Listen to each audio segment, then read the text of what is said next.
السلام علیکم ورحمۃ اللہ وبرکاتہ۔ کسی سوال کرنے والے نے سوال کیا، قربانی کس پر واجب ہوتی ہے؟ کیا ایسی کوئی گھریلو خاتون جس کے پاس آمدنی کا ذریعہ ہے وہ بھی قربانی کر سکتی ہے؟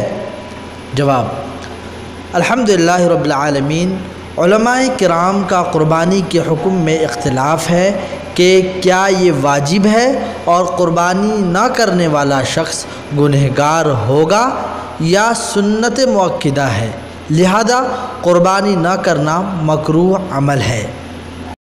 صحیح موقف یہ ہے کہ یہ سنت مؤکدہ ہے۔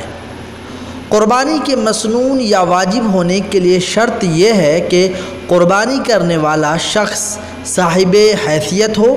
اگر کسی مسلمان کی اتنی ماہانہ تنخواہ ہو یا آمدنی ہو جس سے اس کی ضروریات کافی ہو جاتی ہے تو اس کے پاس قربانی کی قیمت بھی ہے تو اس کے لیے قربانی کرنا شرعی عمل ہے۔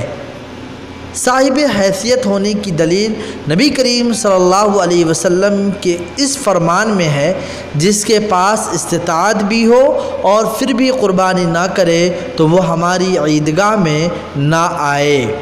ایک گھر میں رہنے والے افراد کے لیے قربانی کرنا شرعی عمل ہے۔ اس کی دلیل نبی کریم صلی اللہ علیہ وسلم کا فرمان ہے، بے شک ہر گھرانے پر ہر سال قربانی ہے۔ قربانی کے مسئلے میں مرد یا عورت کے درمیان کوئی فرق نہیں ہے، چنانچہ اگر کوئی خاتون تنہا رہتی ہے یا اس کے ساتھ اس کے بچے بھی ہیں تو اس پر بھی قربانی ضروری ہے۔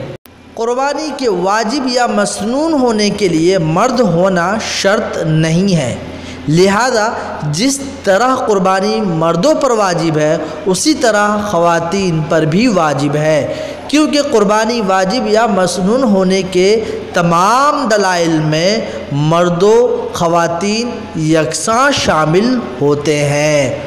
واللہ اعلم۔ السلام علیکم ورحمۃ اللہ وبرکاتہ۔ جتنی بھی اس میں حدیث بیان کی گئی ہے ان کے پورے ریفرنس آپ کو ڈسکرپشن میں مل جائیں گے۔